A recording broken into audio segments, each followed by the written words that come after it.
La sexualidad es un tabú, aún hoy en día.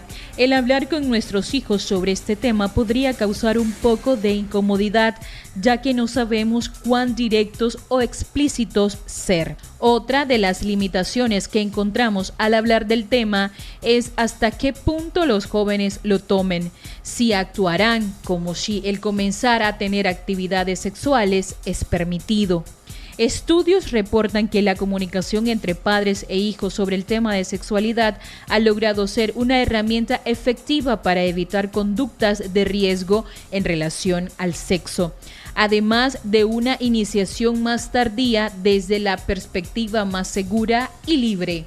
Para Acción 10 en la mañana, Jacqueline Cáceres.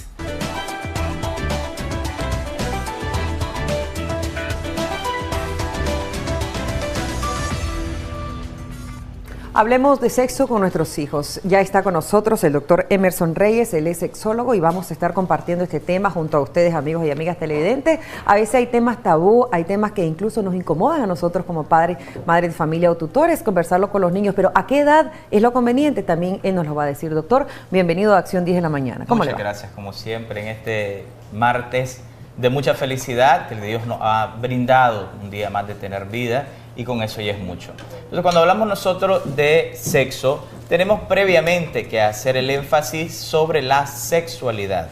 Por ejemplo, ahí tenemos muchas madres o muchos padres que cuando el niño se está descubriendo, entonces comienzan a tocarse y ellos le dicen, no te toques ahí que es una cochinada, es malo, o comienzan a dar términos que no son los más adecuados, que por ejemplo en el caso de las niñas, pupusita, que algodoncita, que no sé qué, hay varias cosas que nosotros utilizamos. Entonces no le va a hacer daño a su hijo que usted le diga, esto es pene, esto se llama testículo, y a la niña decirle también que eso se llama vagina, porque ponemos nosotros otros términos o sobrenombres que no nos están ayudando a dirigir a nuestros hijos a la sexualidad.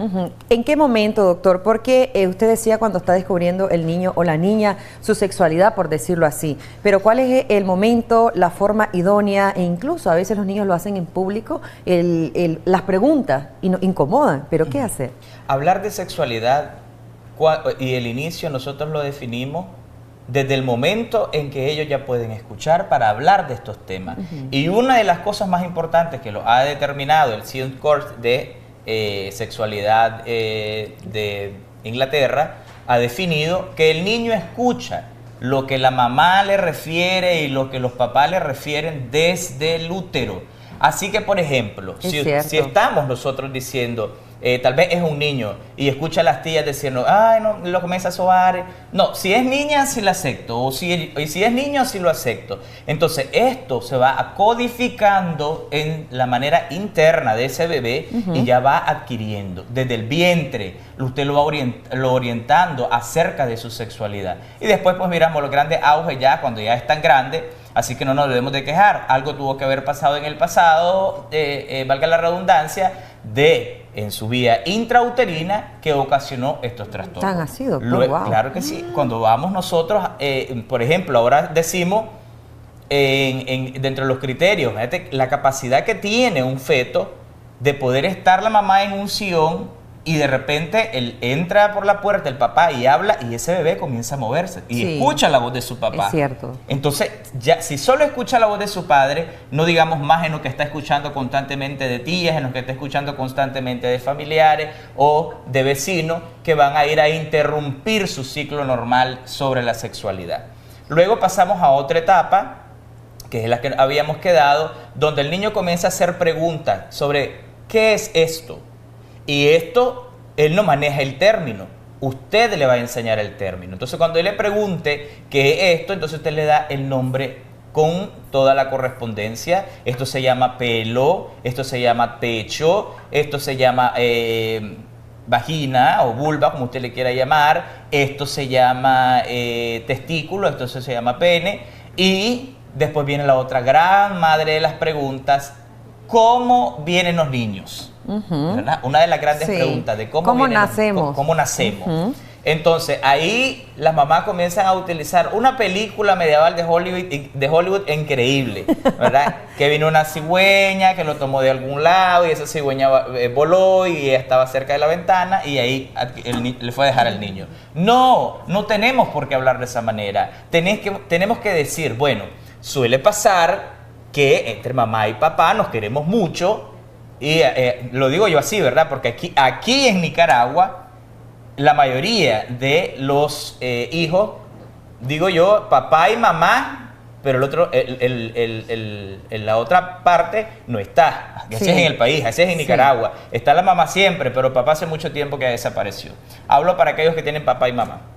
Entonces ambos se reúnen y le explican, bueno, nosotros te quisimos tener, mamá y yo nos queremos, y entonces utilizamos nuestros genitales. ¿Te acordás? Como te habíamos dicho, pequeñas, que esto se llama vagina. Entonces comenzamos a utilizar nuestros genitales y hay varios fenómenos que te costaría comprender y después es algo que la mujer tiene dentro, se llama útero y va creciendo y ahí se va desarrollando. Es importante, doctor, algo también sencillo. hacernos acompañar de un psicólogo o psicóloga para que nos recomiende más o menos también cómo irles orientando a los niños.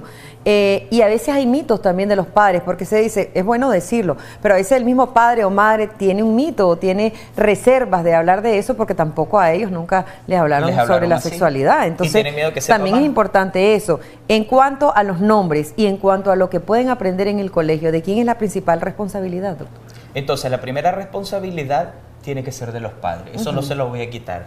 No se la voy a quitar porque el psicólogo está para instruir sobre la sexualidad de él, en qué momento va a tener, por ejemplo, un acto sexual o no, o cuáles son los preservativos que puede utilizar, que al papá le daría pena hablar, pero no tiene por qué el psicólogo estar dándole clases de que usted como mamá y usted como papá le corresponden.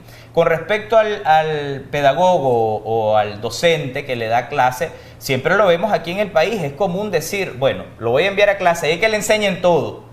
O le compran la tablet y ahí que se den cuenta de cómo son las cosas. Ahí esta profesora le vive poniendo ahora muñequitos de niñas desnudas y de niños desnudos. Le va a abrir la mente. No, señora, no se lo hable la profesora ni se lo abre el psicólogo, se lo abre el internet hace mucho tiempo, porque los niños todos poseen tablet y poseen también un móvil. Ese sí, téngale miedo que le va a abrir la mentalidad a la sexualidad.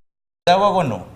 Okay. Al psicólogo tampoco. Hay que entonces tener un vocabulario exacto a la hora de que vamos a hablar de sexualidad con nuestros hijos, tener también nosotros responsabilidad a la hora de vivir nuestra sexualidad con las parejas. Es muy importante eso, doctor. Y sobre todo cuando el niño viene creciendo, que va haciendo esas preguntas que a veces son incómodas, pero tenemos que respondérselas, tenemos que responderlas. Okay. Y sobre todo en Nicaragua hay una de las grandes problemáticas que nos ha costado a nosotros definir, que existe donde hay una o dos o varias familias en una casa y de repente solo hay una pequeña división, y llamo pequeña división fatal, que tal vez una sábana o alguna tela ordinaria, y el niño del otro lado está escuchando. Usted no tiene por qué inhibirse a su sexualidad, pero sí tomar las medidas pertinentes para que sea un excelente informativo para su hijo.